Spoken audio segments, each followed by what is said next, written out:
여러분, 혹시 은퇴 후 갑자기 달라진 배우자의 모습 때문에 불안했던 적이 있으신가요?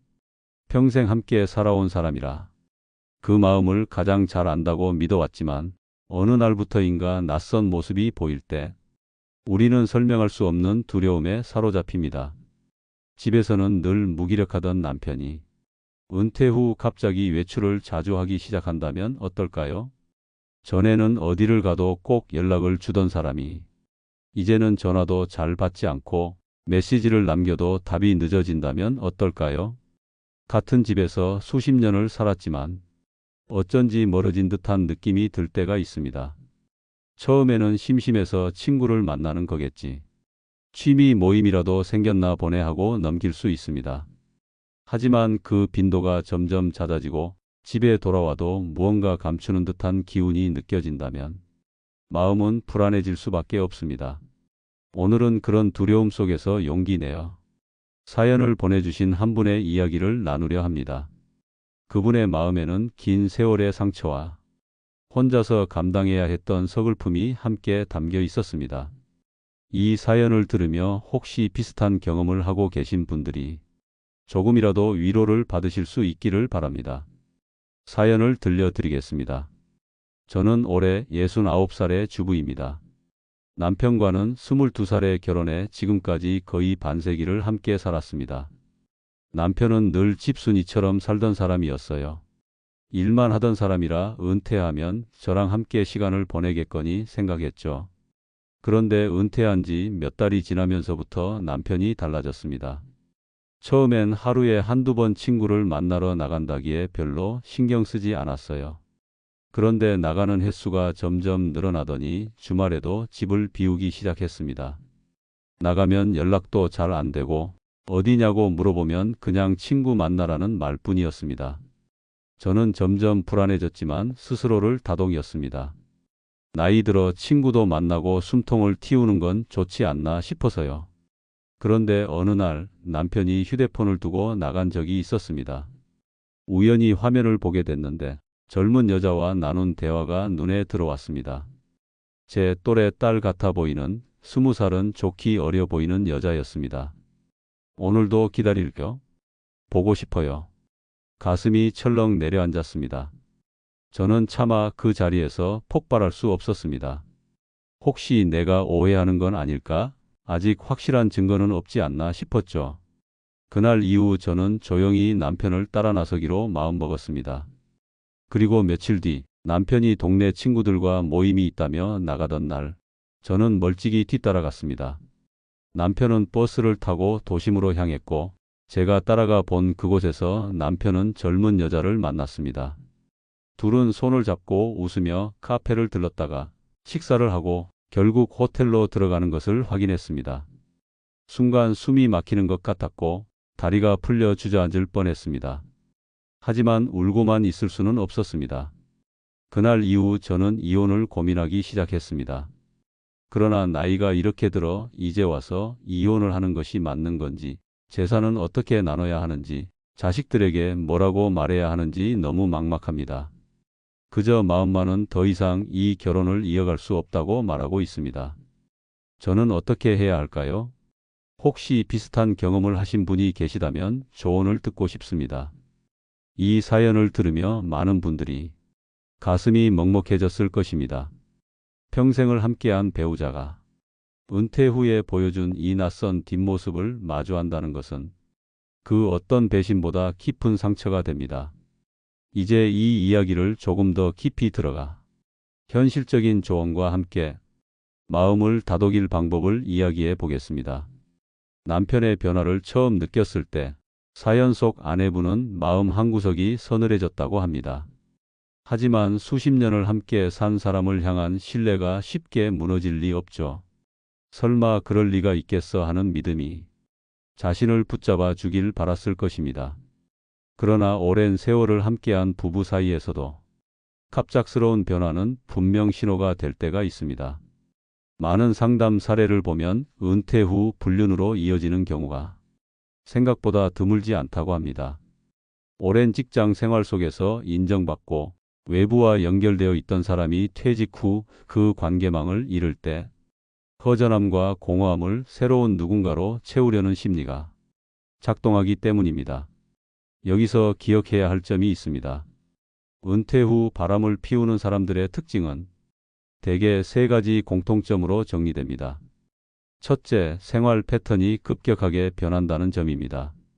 평소 집을 좋아하던 사람이 갑자기 외출이 잦아지고 전화나 메시지 답장이 느려지는 것, 모임이나 동호회라는 이유를 대지만 정확한 장소나 인물에 대해 설명을 피하려 든다면 이 변화는 단순한 취미 이상의 신호일 수 있습니다. 둘째, 감정의 거리가 미묘하게 멀어집니다.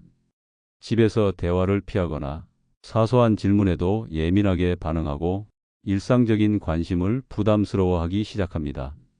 새로운 관계가 생기면 그곳에서 정서적 만족을 얻기 때문에 기존 배우자에게는 점점 무심해지기 마련입니다. 셋째, 금전 사용 패턴이 달라집니다.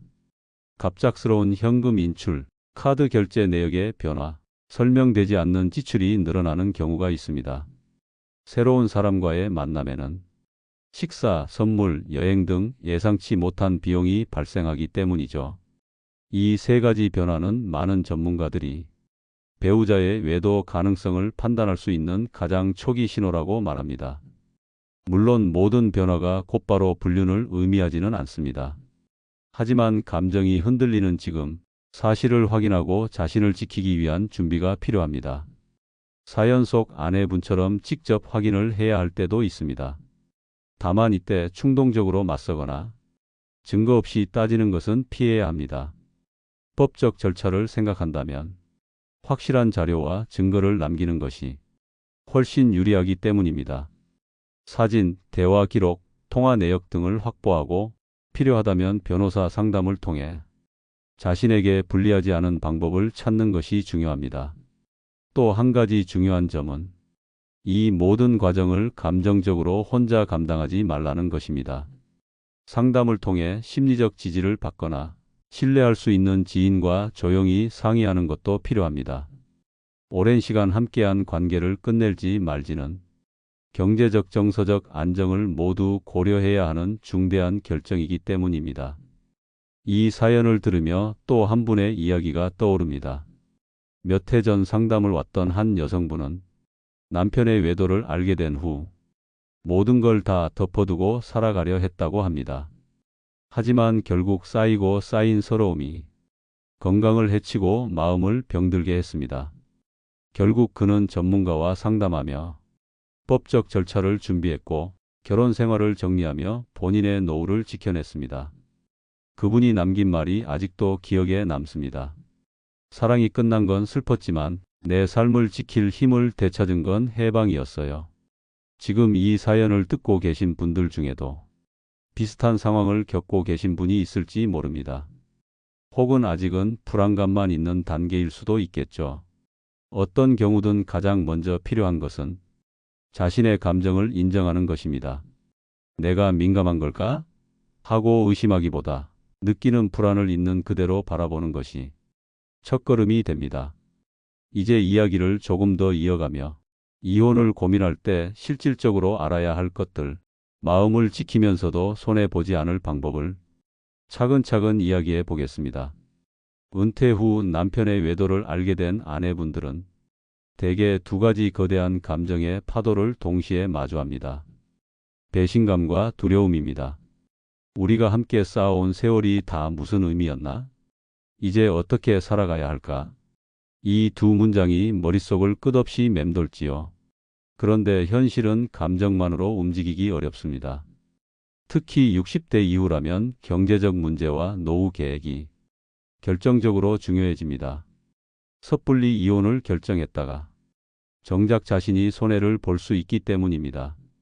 저는 상담을 오랫동안 하면서 노년 부부의 갈등이 이혼으로 이어질 때 가장 먼저 점검해야 할 세 가지를 강조해 왔습니다. 첫째, 재산 구조와 소유권을 명확히 파악하는 것입니다. 집, 예금, 연금, 부동산, 퇴직금, 주식 등 남편 명의로만 되어 있는지, 공동 명의인지, 혼인 기간 동안 형성된 재산인지 세밀하게 확인해야 합니다. 혼인 중에 축적된 재산은 대부분 재산 분할의 대상이 됩니다. 하지만 서류와 증거 없이 감정적으로만 나서면 유리한 조건을 지키기 어렵습니다. 둘째, 이혼 사유와 증거를 확보하는 것입니다. 배우자의 외도가 법적으로 인정되려면 명확한 자료가 필요합니다. 호텔 출입 사진, 대화 기록, 계좌 이체 내역, 심지어 차량 블랙박스 영상까지도 증거가 될 수 있습니다. 법원은 추측이나 감정만으로는 유책 사유를 인정하지 않습니다. 때문에 성급한 대면보다 조용히 증거를 모으고 전문가 상담을 받는 것이 훨씬 현명합니다. 셋째, 본인의 노후 안정 계획을 세우는 것입니다. 이혼 후 연금 분할, 건강보험, 주거 문제는 생활에 직접적 영향을 미칩니다. 예를 들어 국민연금은 혼인 기간과 관계를 고려해 분할 신청이 가능합니다. 또한 재혼이나 새로운 관계를 고려할 수 있는지, 주거 안정성을 확보할 수 있는지 실질적으로 점검해야 합니다. 한 번은 이런 일이 있었습니다. 은퇴 후 남편이 젊은 여자와 관계를 맺고 있는 것을 알게 된 김정희 가명님이 찾아왔습니다. 처음엔 분노로 이혼을 외쳤지만 재산 대부분이 남편 명의였고 정확히 어떤 자산이 있는지조차 모르고 있었습니다. 저와 함께 재산 상황을 하나하나 정리하고 증거를 확보하는 과정을 거쳤습니다. 결국 법적으로 유리한 합의를 이끌어낼 수 있었고 김정희 님은 주거와 생활비를 안정적으로 확보한 채 새로운 삶을 시작할 수 있었습니다. 그분이 마지막에 한 말이 잊히지 않습니다. 분노로만 움직였다면 저는 아무것도 못 지켰을 거예요. 마음을 다잡고 준비하니 제 인생이 다시 제 것이 되었습니다. 많은 분들이 배우자의 외도를 알게 되면 당장이라도 모든 걸 끝내야 한다는 충동에 휩싸입니다. 하지만 노년기의 이혼은 젊을 때와 다릅니다. 경제적 자립과 사회적 연결망이 약해질 수밖에 없기에 신중한 전략이 필요합니다. 이때 가장 큰 실수는 상대방을 흔들어 보려 감정적으로 폭발하거나 협박처럼 굴며 합의를 서두르는 것입니다. 이런 방식은 오히려 협상력을 떨어뜨리고 증거 수집에도 방해가 됩니다. 법적으로는 오히려 불리하게 작용할 수도 있죠. 또 하나 중요한 것은 심리적 방어막을 치는 일입니다. 부부 관계에서 느끼는 배신감은 자신의 자존감을 무너뜨리기 쉽습니다. 심리 상담을 받거나 신뢰할 수 있는 지인과 대화하며 자신을 지키는 것이 필요합니다. 특히 오랜 세월 가정에 집중해온 분일수록 사회적 관계망이 좁아져 혼자가 되는 것에 대한 공포가 커집니다. 이 두려움을 먼저 다뤄야 현실적인 결정을 내릴 힘이 생깁니다. 이 시점에서 철학자 미셸 드 몽테뉴의 말을 떠올립니다. 가장 큰 자유는 내 삶을 내 손으로 선택하는 것이다. 혼인의 끝을 고민하는 지금이야말로 내 삶을 내 손에 다시 쥐어야 할 때입니다. 타인의 배신으로 내 노후 전체가 흔들리지 않도록 차분히 준비하고 움직이는 것이 진정한 자유로 가는 길입니다. 다음 이야기는 이혼을 결심했을 때 실제로 어떤 단계와 준비가 필요한지, 어떻게 하면 불필요한 손실을 막을 수 있는지에 대한 현실적인 조언을 이어가 보겠습니다. 많은 분들이 이혼을 결심했을 때 가장 먼저 떠올리는 것은 감정입니다. 분노, 배신감, 허탈감, 그리고 한편의 복수심까지. 그러나 현실에서 이혼은 감정이 아니라 절차와 전략입니다. 특히 오랜 세월을 함께한 노년 부부라면 생활 기반이 서로 얽혀 있고 재산, 연금, 자녀 문제까지 복잡하게 얽혀 있습니다. 오늘은 실제로 이혼을 준비할 때 어떤 단계와 현실적 준비가 필요한지를 차근차근 짚어보려 합니다. 우선 증거 확보가 출발점입니다. 배우자의 외도를 법적 사유로 주장하려면 막연한 의심이나 목격만으로는 부족합니다. 문자, 메신저 기록, 사진, 통화 내역, 계좌 이체 기록, 호텔 출입 영상, 혹은 지인 증언 등이 중요한 근거가 됩니다. 이 과정은 가능하면 조용히 상대방이 눈치채지 못하도록 진행해야 합니다. 감정적으로 폭발해버리면 증거를 없애거나 상황을 왜곡할 빌미를 주게 됩니다. 필요하다면 변호사나 전문가에게 증거 수집 방법을 조언받는 것도 좋습니다. 다음으로 재산 목록 정리가 필요합니다. 집과 부동산의 등기부 등본, 예금과 적금, 투자계좌, 퇴직금, 연금, 자동차나 귀중품 등까지 모두 파악해 두어야 합니다. 특히 혼인 중에 형성된 재산은 법적으로 분할 대상이 될 가능성이 높습니다. 그러나 서류를 확보하지 못하면 정확한 분할을 주장하기 어렵습니다. 상대방이 모르게 재산을 이전하거나 숨기려는 움직임을 보이기도 하므로 가급적 빠른 시점에 자료를 확보하는 것이 안전합니다. 세 번째는 이혼 후 삶의 계획을 세우는 것입니다. 주거 문제를 해결할 수 있는지, 생활비와 의료비를 감당할 수 있는지, 연금 분할 신청이나 재산 분할 협상을 통해 실질적 생활 기반을 마련할 수 있는지 확인해야 합니다. 특히 국민연금은 혼인 기간을 기준으로 분할 신청이 가능하므로 관련 절차와 기한을 미리 알아두는 것이 중요합니다. 한 번은 이런 상담이 있었습니다. 박은희 가명님은 은퇴 후 남편의 외도를 알게 되면서 당장이라도 집을 뛰쳐나오고 싶다고 말했습니다. 그러나 재산 대부분이 남편 명의였고 생활비의 큰 부분을 남편 연금에 의존하고 있었습니다. 저는 우선 마음을 진정시키고 증거 확보와 재산 정리를 차근차근 하자고 조언했습니다.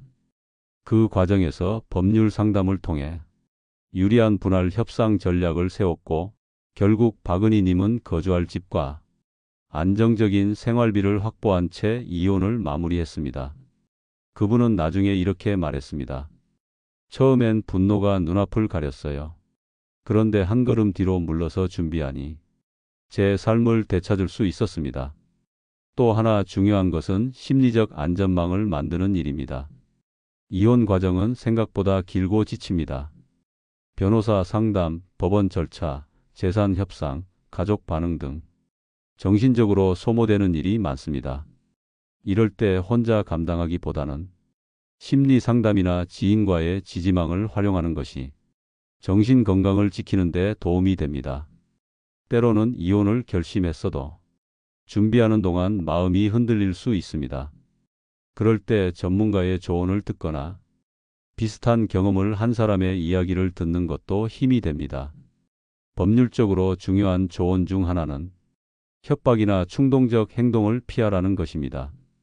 예를 들어 상대에게 내가 모든 걸 다 폭로하겠다거나 감정적으로 공격적인 메시지를 보내면 오히려 법적으로 불리해질 수 있습니다. 이혼 소송에서 중요한 것은 차분하고 전략적인 태도입니다. 철학자 아리스토텔레스는 분노는 누구나 느낄 수 있다. 그러나 올바른 이유로 올바른 대상에게 올바른 때에 분노하는 것은 어렵다. 라고 말했습니다. 이혼을 준비하는 과정은 바로 이 어려운 올바른 분노를 다루는 과정이기도 합니다. 감정은 자연스럽지만 그 감정을 어떻게 다루느냐가 앞으로의 삶을 좌우합니다. 이제 한 단계 더 깊이 들어가 보겠습니다. 오늘은 남편이 외도를 저지른 상황에서 실제로 협의 이혼과 재판 이혼 중 어떤 선택이 유리한지, 각각의 절차와 장단점은 무엇인지 현실적으로 비교해 드리겠습니다. 이번에는 많은 분들이 가장 궁금해하시는 협의 이혼과 재판 이혼의 차이를 이야기해 보겠습니다. 겉으로 보기엔 둘 다 이혼을 법적으로 마무리하는 절차지만 과정과 결과는 크게 다를 수 있습니다. 협의 이혼은 부부가 합의해 법원에 단순히 확인을 받는 방식입니다. 절차가 비교적 간단하고 시간도 짧습니다. 재산 분할, 위자료, 양육권 등 서로 합의한 내용을 법원이 확인만 해주면 이혼이 성립됩니다. 문제는 합의가 쉽지 않다는 점입니다.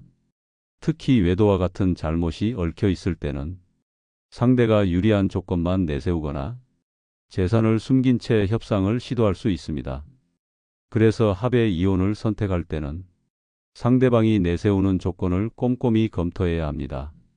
이때 변호사의 자문을 받으면 예상치 못한 함정을 피할 수 있습니다.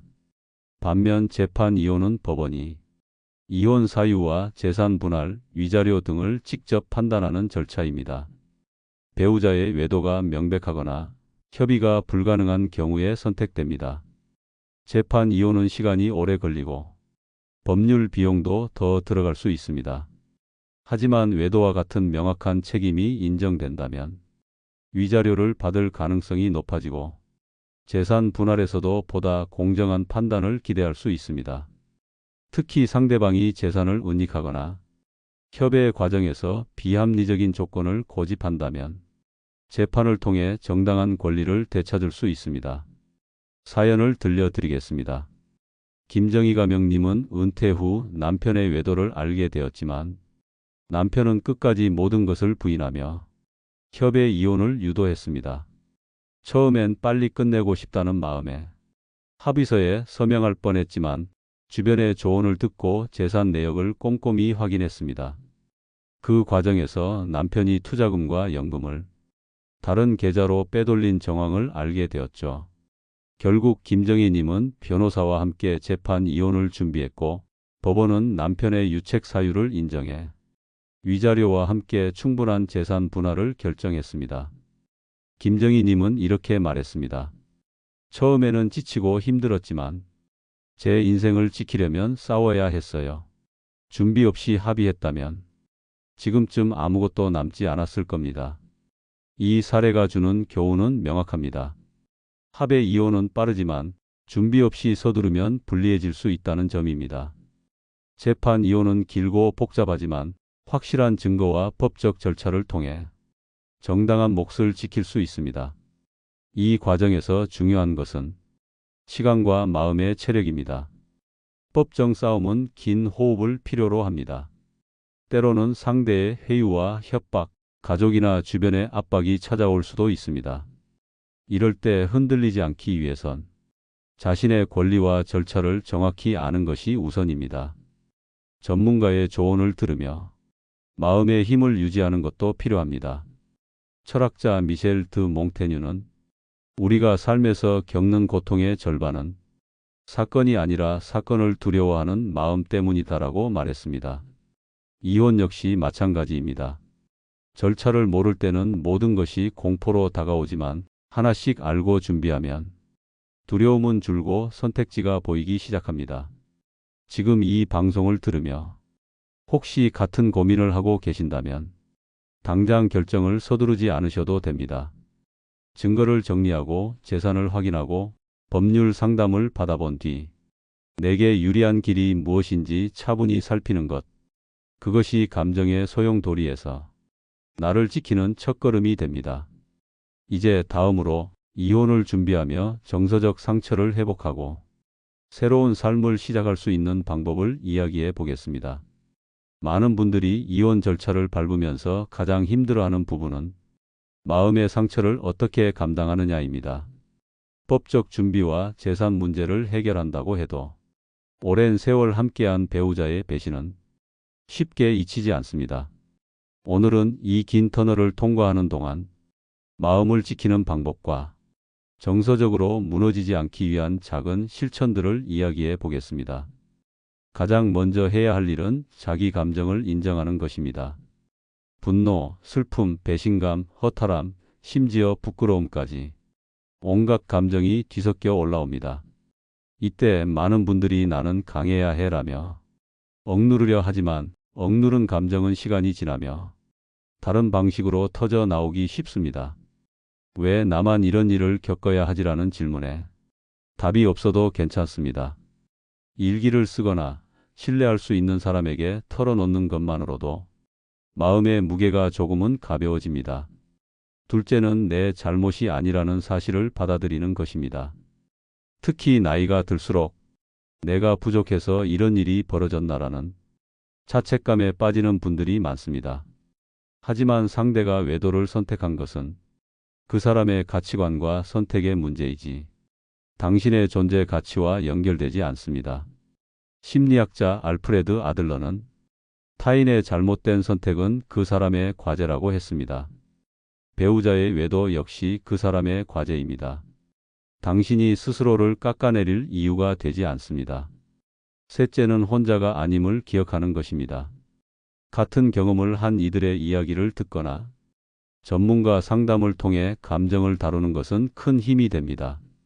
실제 이혼 상담을 하다 보면 내가 너무 한심해 보여서 누구에게도 말 못하겠다는 분들이 많지만 상담실 문을 열고 나가면 같은 상처를 겪은 사람들이 생각보다 많다는 것을 알게 됩니다. 공유와 나눔은 치유의 첫걸음이 됩니다. 사연을 하나 들려드리겠습니다. 윤선이가 명님은 35년을 함께 산 남편이 퇴직 후 다른 여성과 만나고 있다는 사실을 알게 됐습니다. 이혼을 준비하며 가장 힘들었던 것은 혼자라는 두려움이었습니다. 주변에 이 사실을 알리기도 어려웠고 마음속에서는 내가 다 망가졌다는 절망이 커졌습니다. 하지만 용기를 내어 상담실을 찾으면서 마음이 서서히 정리되기 시작했습니다. 자신의 감정을 말로 표현하는 것만으로도 무게가 줄어들었고 같은 경험을 나눈 다른 여성들의 이야기는 큰 위로와 용기를 주었습니다. 결국 윤선희 님은 법적 절차를 차분히 마무리하고 새로운 생활을 시작했습니다. 그녀는 이렇게 말했습니다. 나는 이제 더 이상 과거의 나를 탓하지 않아요. 내가 잘못한 것이 아니라는 걸 알았거든요. 넷째는 새로운 일상과 삶의 의미를 다시 찾는 것입니다. 이혼은 한 관계의 끝이지만 인생의 끝이 아닙니다. 오히려 오랜 시간 희생과 타협 속에서 잃었던 자기 자신을 되찾는 시작점이 될 수 있습니다. 취미를 다시 시작하거나 새로운 모임에 참여해 보세요. 작은 활동이지만 삶의 활력을 불어넣는 데 큰 힘이 됩니다. 많은 분들이 내 나이에 뭘 새로 시작하나라고 하지만 심리학에서는 자기 회복력이 나이에 크게 구속되지 않는다고 말합니다. 삶은 언제든 다시 방향을 바꿀 수 있습니다. 마지막으로 시간을 믿으십시오. 지금은 모든 것이 무너진 것처럼 보일지라도 시간은 반드시 감정의 상처를 다독여줍니다. 오늘 느끼는 고통이 내일도 그대로일 것 같지만 조금씩 색이 바래고 언젠가는 아픔이 아닌 경험으로 자리 잡습니다. 철학자 키케로는 슬픔은 말로 표현될 때 줄어든다라고 했습니다. 당신이 겪는 이 아픔을 누군가에게 이야기하고 조금씩 살아낸다면 이 긴 밤도 끝나게 됩니다. 지금 방송을 들으면서 나는 너무 지쳐서 아무것도 할 힘이 없다 생각하는 분이 있을지도 모릅니다. 괜찮습니다. 오늘 당장 거창한 변화를 하지 않아도 됩니다.